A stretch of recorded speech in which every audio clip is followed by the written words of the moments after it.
The entire world is striving to investigate the reason why Air India's most advanced aircraft, the Dreamliner with flight number 171, plummeted to the ground just 3 minutes after takeoff. But no one could find the reason. No prior engine failure, no bad weather, no bomb. The case hit a dead end. Over 250 people perished without knowing why. Even the sole survivor could not remember anything except the image of a small propeller spinning wildly outside the window. Until a veteran pilot traced back hidden command lines in the system log and discovered something shocking. The aircraft took control of itself, even rejecting the pilot's commands. What really happened in those fateful 180 seconds? And how could a pilot, unrelated to the flight, be the one to finally unravel the entire mystery? Don't look away. This video will reveal the truth of the story. 1 month after the crash, when all hypotheses were successively debunked, from technical errors, weather, to the possibility of sabotage, the world began to accept a sad reality. This was an accident without an explanation. The black box showed no malfunctions. The pilot sent no signal except a brief mayday, thrust not achieved. And the Dreamliner, considered Air India's most advanced aircraft, fell just 3 minutes after takeoff. The story might have ended there, if not for a veteran pilot who decided to investigate on his own. This pilot had encountered a near-identical incident on a European flight 4 years earlier, when he reviewed a leaked copy of the technical data from Flight 171 system. One detail made him freeze. The command sequence from the system did not report airborne, meaning the aircraft had taken off, but remained fixed on the status ground mode active. In other words, the aircraft did not know it had left success. This error stemmed from a small sensor in the landing gear, weight on wheels, abbreviated as WOW. This is the component that determines whether the aircraft is on the ground or in the air, and it is the one that dictates all behaviors of the central control system.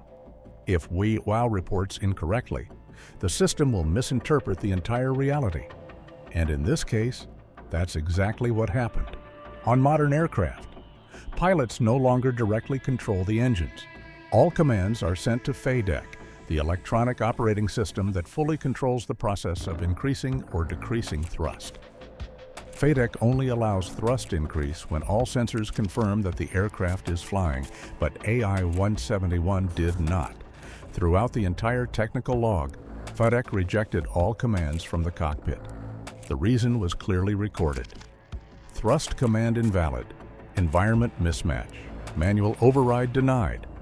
In other words, the pilot requested an increase in thrust, but the system refused because the environment was not suitable and simultaneously did not allow manual intervention. In other words, the Dreamliner itself determined that the environment was not suitable for flying and locked out manual control, right at the moment the aircraft was wobbling in midair. This led to a horrific paradox. The pilot was still holding the control yoke, still performing actions as trained, but all were ineffective. We call it the ghost pilot effect. The pilot is controlling, but it has no effect. It's like interacting with a simulation that doesn't respond. A European aviation expert remarked, "The question arises, why was a modern aircraft like the Dreamliner allowed to take off, despite having encountered a software error previously?"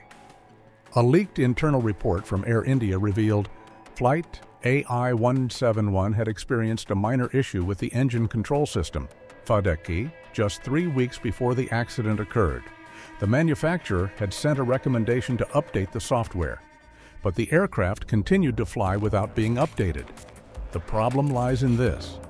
That recommendation had no safety warning. It was not mandatory.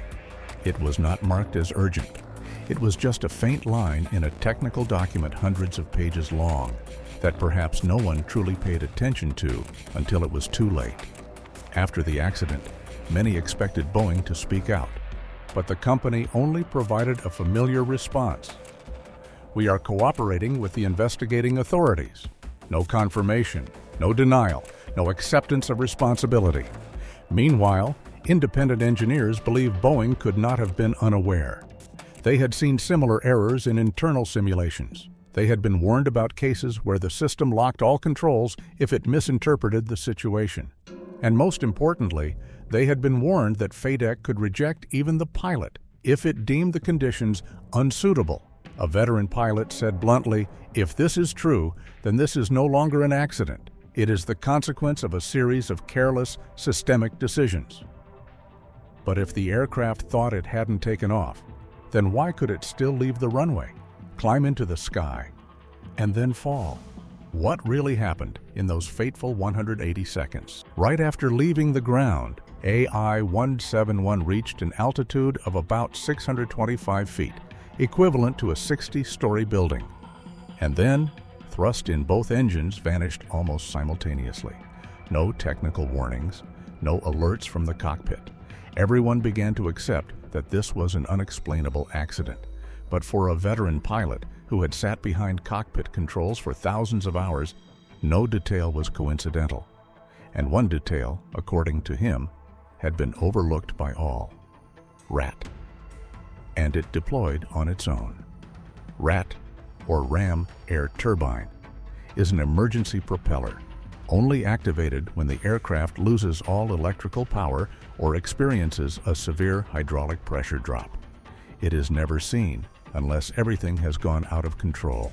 At the same time, the landing gear did not retract, increasing drag, but the system clearly recorded, gear retracted, the gear was retracted. Meaning not only did FADEC misinterpret the flight situation, but the entire aircraft was believing in a reality that didn't exist. In the cabin, passengers began to panic. A camera captured the moment the aircraft body shook violently, at times tilting up to 30 degrees in just a few seconds. The RAT propeller spun frantically under the fuselage, and then the system shut down completely. The black box data stopped at the 172nd second. The entire final 8 seconds vanished. No sound, no coordinates, no information whatsoever about what happened when the aircraft hit the ground. Everything ended in a deadly void. A modern aircraft plummeted straight to the ground, carrying 242 people, while all systems still believed it was operating normally. Even for a seasoned pilot, tracing the trail of an aircraft that didn't know it was flying was unprecedented. But he wasn't the only one who felt something was completely wrong from the start. On the fateful flight AI-171, there were a total of 242 people. Only one survived, and that person sat in seat 11A, near the emergency exit, right by the wing. A rare position that, in a disaster, could provide an extremely slim chance of survival. From the beginning, his account was dismissed as post-traumatic delirium. But for the veteran pilot, it was the most vivid piece of the puzzle for the entire hypothesis he was pursuing. The survivor said that when the small propeller, RAT, deployed, the entire aircraft began to shake in a way unlike being controlled by humans. It wasn't flying anymore. It was drifting, then wobbling, then falling. No one was controlling it. The aircraft didn't twist to regain balance. No reflexive movements, no response from the control system. Just a heavy metal mass being pulled down by something. And the system was completely passive. A crash site video showed an odd detail that aerodynamics experts later admitted was abnormal. The flaps and gear didn't match the flight state. The flaps remained open as if preparing for takeoff. The landing gear wasn't fully retracted, but the system recorded it as retracted. In other words, the external appearance and internal data didn't match. The aircraft thought it was in a completely different state than reality. One final detail made the system delusion even more terrifying: a strange sound in the black box. In the final 8 seconds before the data vanished completely, a metallic screeching sound was heard, but it didn't match any program mechanical mechanism. Not the gear, not the flaps, not a collision. The sound was like a component trying to rotate, but jammed by the system's own logic limits. And in those final 180 seconds, it behaved as if it were still rolling on the runway until it shattered on the ground. When all signs pointed to the aircraft acting on its own faulty logic, the veteran pilot began tracing what might have decided everything. FADEC, short for full authority. Digital engine control is the central operating system controlling engines on most modern aircraft. It is the brain.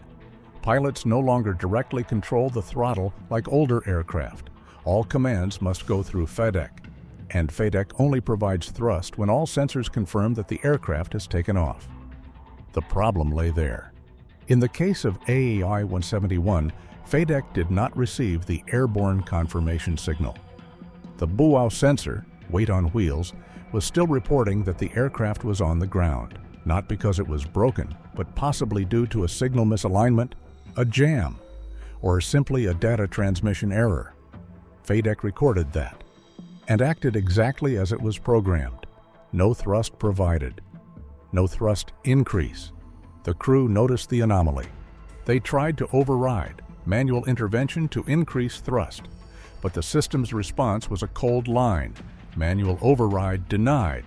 In other words, the pilot had no authority anymore. The aircraft had locked control because it thought it was still rolling on the ground, and at that moment, all efforts to control from the cockpit were futile actions. The issue became even more serious because AI-171 wasn't the only case. Just 8 hours after the crash, another Air India Boeing 777 on a domestic flight suddenly received a system warning, "Don't sink, don't sink." That's the kind of warning that only sounds when the aircraft is dangerously losing altitude right after takeoff.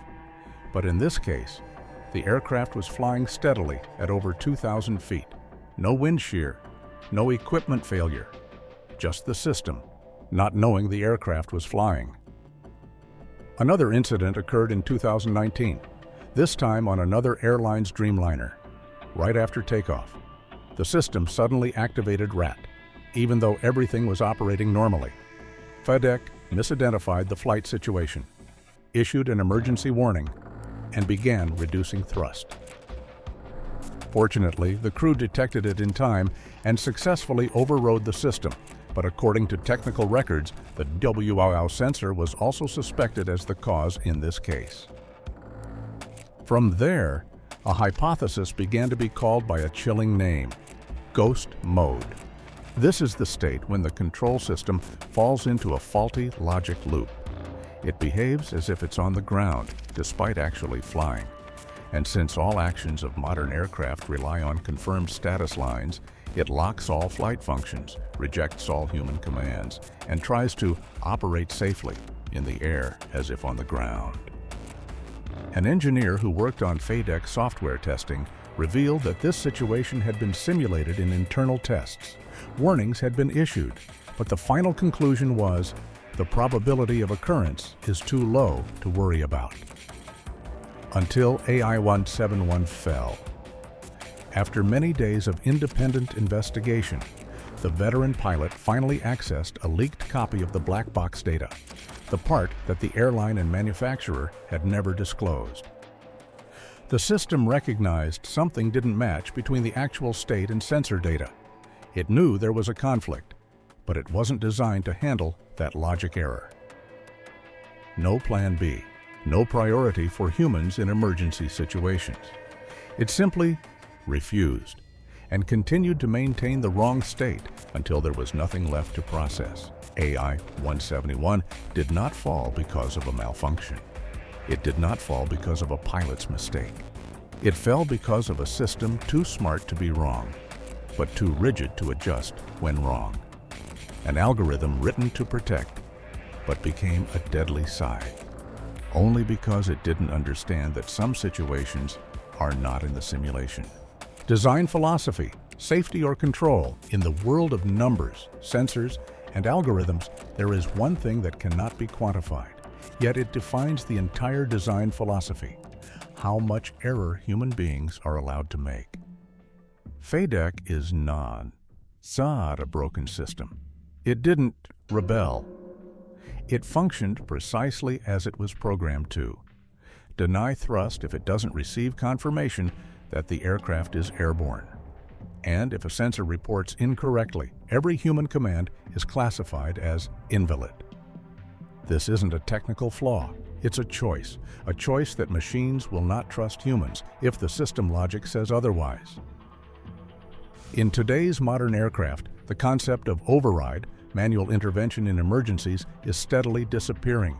FADEC, MCAS, Autoland, Autobrake all operate like sealed brains, where the human is merely a suggester, and the final decision belongs to the machine. Not because it is smarter, but because it was designed to prevent human error. But if we assume humans are always wrong and machines are always right, what happens when the opposite is true? When Flight AI-171 crashed, it wasn't fooled by hackers, it wasn't sabotaged, it didn't lose its engines. It crashed because of a chain of correct logic, designed for safety, but incapable of adapting when wrong. It didn't realize it had taken off. So it rejected all flight commands, and when the pilot tried to reclaim control, it responded with a cold, unwavering message: manual override denied. This is where two opposing philosophies collide. One believes in trusting humans, even with risk. The other places absolute faith in systems, even with no way out. The question is no longer, was the system wrong? But rather, when it is wrong, who can still intervene? If aviation continues to design closed-loop systems that gradually strip away human authority, tragedies like AI-171 won't be accidents. They'll be the next logical step of a cold, flawless system doing exactly what it was designed to do. And more worryingly, none of the responsible parties spoke up to deny or verify these hypotheses. As soon as the aircraft didn't know it was flying hypothesis spread in the aviation engineering community, people expected an official response from the involved parties, not only because it was a shocking hypothesis, but because it wasn't the only one. All of them had one thing in common: none were debunked, but none were confirmed either. And this silence was not coincidental. Boeing, the airframe manufacturer, GE and Honeywell, the two FADEC system suppliers, all refused to comment. Press emails were returned with a default statement: "We are coordinating with authorities and cannot share information at this time." That silence prompted some private investigators to revisit a forgotten document from 2021. The minutes of a U.S. congressional hearing on automated aviation control systems. In that hearing, a chief engineer who worked for GE had warned the Senate that FADEC is a completely closed system. If the initial logic is wrong, for example, a sensor thinks the aircraft is on the ground, the entire system will lock all flight responses, and there is no way out for humans. That warning had been brushed aside until AI-171 fell and reenacted exactly the scenario he described. Could it be that this tragedy didn't come from a new error, but from an old risk deliberately ignored? The AI-171 incident didn't just raise questions about a single accident, but about the future of the entire aviation industry, where pilots are no longer drivers, but merely passengers on their own aircraft. When AI-171 fell, people didn't just face an accident, but a far more terrifying prospect: a smart aircraft with no technical failure, no attack, still fell, only because it believed in a world that didn't exist. This wasn't the first time machines acted on their own. The 737 MAX case is the clearest proof. The MCAS system adjusted the aircraft's nose because it thought the aircraft was stalling, despite the pilot's fierce objections. The result was two horrific crashes, over 300 people dead. But AI-171 pushed the fear even further, because this time, the system wasn't wrong. It didn't fight the pilot. It just didn't know it was flying. It believed in the logic programmed by humans. It locked all control because it thought it was standing still on the ground. And when the pilot tried to regain control, it responded: manual override denied. No resistance, no system rebellion, just a correct logic in a wrong world. That's the new fear of the aviation industry. No longer broken machines, but machines too smart, too automated, to the point that humans are excluded from the control loop. And as systems like FADEC, MCAS, Autoland, AutoBrake, fly-by-wire increasingly replace humans in every operation, the question is no longer, do they work accurately? But when something goes wrong, who can still intervene? After all, the AI-171 accident didn't come from chaos, not from terrorism, not from a clear technical error, but from a chain of seemingly perfect logic, designed to ensure safety, but lacking one thing, the ability to recognize it was wrong. The aircraft didn't fall because it was sabotaged. It fell because it believed it had never taken off. It locked all human authority, fearing humans would give wrong commands, while it itself acted as if living in a delusional reality. And as hypotheses began to touch deeper layers of the system, the involved parties uniformly remained silent. Perhaps the terrifying thing isn't the system error, but a world operating millions of such systems every day without anyone truly understanding what would happen if they misunderstood. If you find this video interesting, don't forget to like and subscribe to the channel to not miss the next exciting content. Please share your opinions in the comments section. Thank you for watching. And don't forget, what we share in this video is for reference and analysis from multiple perspectives. Please combine with other information sources for a fuller and more objective view.